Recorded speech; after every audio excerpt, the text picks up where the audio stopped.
بسم اللہ الرحمن الرحیم۔ السلام علیکم ورحمۃ اللہ وبرکاتہ۔ الحمد للہ حمدا کثیرا طیبا مبارکا فیہ، والصلاة والسلام علی سید المرسلین محمد وآلہ وصحبہ اجمعین، اما بعد۔ حاضرین و ناظرین، یہ درس قرآن نمبر 568 ہے اور آج سورۃ الانعام کی 2 آیتوں کی تلاوت اور تشریح کی جائے گی۔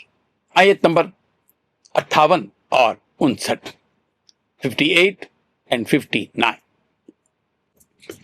اعوذ باللہ من الشیطان الرجیم، بسم اللہ الرحمن الرحیم۔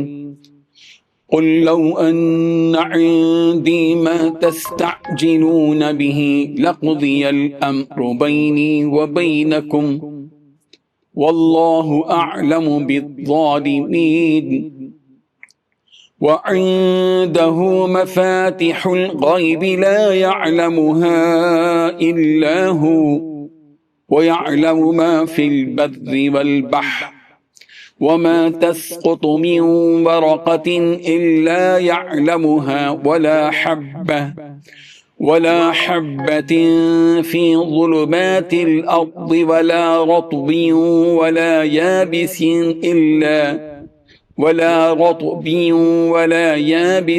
إلا في كتاب مبين۔ صدق اللہ العظیم۔ لفظی ترجمہ یوں ہیں، قل کہہ دیجئے، لو ان عندی اگر بے شک میرے پاس ہوتی، ما تستعجلون بی وہ چیز کہ تم جلدی طلب کر رہے ہو اس کی، لقضیا تو یقیناً فیصلہ کر دیا جاتا، الامر معاملے کا، بینی میرے درمیان، و بینکم اور تمہارے درمیان، واللہ اعلم اور اللہ خوب جانتا ہے، بالظالمین ظالموں کو، وعندہ اور اسی کے پاس ہیں، مفاتح الغیب کنجیاں غیب کی، لا یعلمها نہیں جانتا انہیں، الا مگر ہوا وہی، ویعلم اور وہ جانتا ہے، ما جو کچھ فی البر والبحر خشکی اور تری میں ہے، وما تسقط اور نہیں گرتا، من ورقۃ کوئی پتا، الا یعلمها مگر وہ اس کو جانتا ہے، ولا حبۃ اور نہ ہی کوئی دانہ، فی ظلمات الارض زمین کے اندھیروں میں، ولا رطب اور نہ کوئی تر چیز، ولا یابس اور نہ کوئی خشک چیز، الا فی کتاب مبین مگر واضح کتاب میں ہے۔ ترجمہ یوں ہے، کہہ دو کہ جس چیز کے لیے تم جلدی کر رہے ہو اگر وہ میری اختیار میں ہوتی تو مجھ میں اور تم میں فیصلہ ہو چکا ہوتا، اور اللہ ظالموں سے خوب واقف ہے، اور اسی کے پاس غیب کی کنجیاں ہیں جن کو اس کے سوا کوئی نہیں جانتا، اور اسے جنگلوں اور دریاؤں کی سب چیزوں کا علم ہے، اور کوئی پتا نہیں جھڑتا مگر وہ اس کو جانتا ہے، اور زمین کے اندھیروں میں کوئی دانہ اور کوئی ہری یا سوکھی چیز نہیں ہے مگر کتاب روشن میں لکھی ہوئی ہے۔ ان 2 آیتوں میں 6 باتیں بتلائی گئی ہیں۔ پہلی بات، کہہ دیجئے کہ جس چیز کی تم جلدی بچا رہے ہو اگر وہ میرے پاس ہوتی تو میرے اور تمہارے درمیان فیصلہ ہو چکا ہوتا۔ دوسری بات، اللہ ظالموں کو خوب جانتا ہے۔ تیسری بات، اسی کے پاس غیب کی کنجیاں ہیں جنہیں اس کے سوا کوئی نہیں جانتا۔ چوتھی بات، سمندر اور خشکی میں جو کچھ ہے وہ اس سے واقف ہے۔ پانچویں بات، کسی درخت کا کوئی پتا نہیں گرتا جس کا اسے علم نہ ہو۔ چھٹی بات، زمین کے اندھیریوں میں کوئی دانہ یا کوئی خشک یا تر چیز ایسی نہیں ہے جو ایک کھلی کتاب میں درج نہ ہو۔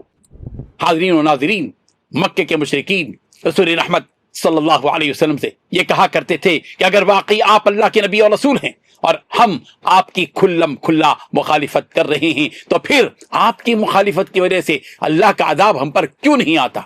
آپ کے نبی ہونے کا تقاضا تو یہ تھا کہ جب بھی کوئی آپ کو جھٹلائے اور مخالفت کرے فوراً وہ زمین میں دھنس جائے یا اس پر کوئی آسمان سے بجلی گر جائے، مگر یہاں تو کچھ بھی نہیں ہو رہا ہے۔ یہاں تو معاملہ یہ ہے کہ مخالفت کرنے والے پتھر مار رہے ہیں، گالیاں دے رہے ہیں، مذاق اڑا رہے ہیں، آپ مصیبتیں برداشت کر رہے ہیں۔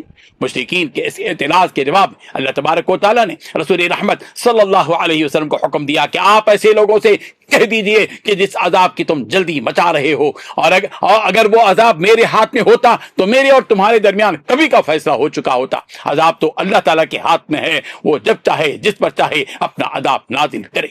گناہ کے بعد عذاب کی جلدی مچانا بھی مستقل گناہ ہے۔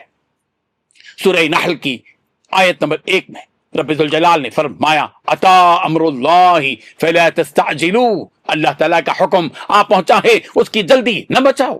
سورہ عنکبوت کی آیت نمبر 54 میں فرمایا گیا یستعجلونک بالعذاب، یہ لوگ عذاب کی جلدی مچا رہے ہیں۔ سورۃ الصافات کی آیت نمبر 176 میں فرمایا گیا افبعذابنا یستعجلون، کیا یہ ہمارے عذاب کی جلدی مچا رہے ہیں۔ سورۃ الاحقاف کی آیت نمبر 35 میں نبی رحمت صلی اللہ علیہ وسلم سے بھی کہا گیا کہ آپ اسی طرح صبر سے کام لیں جس طرح علی ہمت رسولوں نے صبر سے کام لیا، اور آپ ان کے لیے عذاب طلب کرنے میں جلدی نہ کیجیے۔ فاصبر کما صبر اولو العزم من الرسل ولا تستعجل لهم۔ اس کے بعد یہ حقیقت بھی بتا دی گئی کہ پیغمبر ان ظالموں سے اللہ تعالیٰ پوری طرح باخبر ہے، ان سے کس طرح نمٹنا ہے وہ نمٹے گا، آپ اپنے دعوتی مشن میں مصروف رہیے۔ پھر یہ بات بھی بتلا دی گئی کہ ساری غیب کی کنجیاں اللہ تعالیٰ ہی کے ہاتھ میں ہیں، ان کنجیوں کو دنیا کی کوئی طاقت اس کے ہاتھ سے چھین نہیں سکتی۔ اس کا مطلب یہ ہے کہ ہر قسم کا علم غیب اللہ تعالیٰ کو ہے۔ قیامت تک ہونے والی تمام چیزیں، خواہ وہ چھوٹی ہوں یا بڑی، موجود ہوں یا غیر موجود، ظاہری ہوں یا مخفی، سب کچھ اللہ تبارک و تعالیٰ کے علم میں ہے۔ پوشیدہ علوم کے خزانے اللہ ہی کے ہاتھ میں ہیں۔ سورہ حجر کی آیت نمبر 21 میں یہ یوں کہا گیا وَإِن مِّن شَيْءٍ إِلَّا عِندَنَا خَزَائِنُهُ، اور جتنی بھی چیزیں ہیں ان سب کے خزانے ہمارے پاس ہیں۔ یہ اللہ تعالیٰ کہہ رہے ہیں یہ سارے خزانے صرف اللہ تعالیٰ ہی کے ہاتھ میں ہیں۔ سورہ منافقون کی آیت نمبر 7 میں یہ فرمایا گیا وَلِلَّهِ خَزَائِنُ السَّمَاوَاتِ وَالْأَرْضِ، اور آسمان و زمین کے سارے خزانے اللہ تعالیٰ ہی کی ملکیت میں ہے۔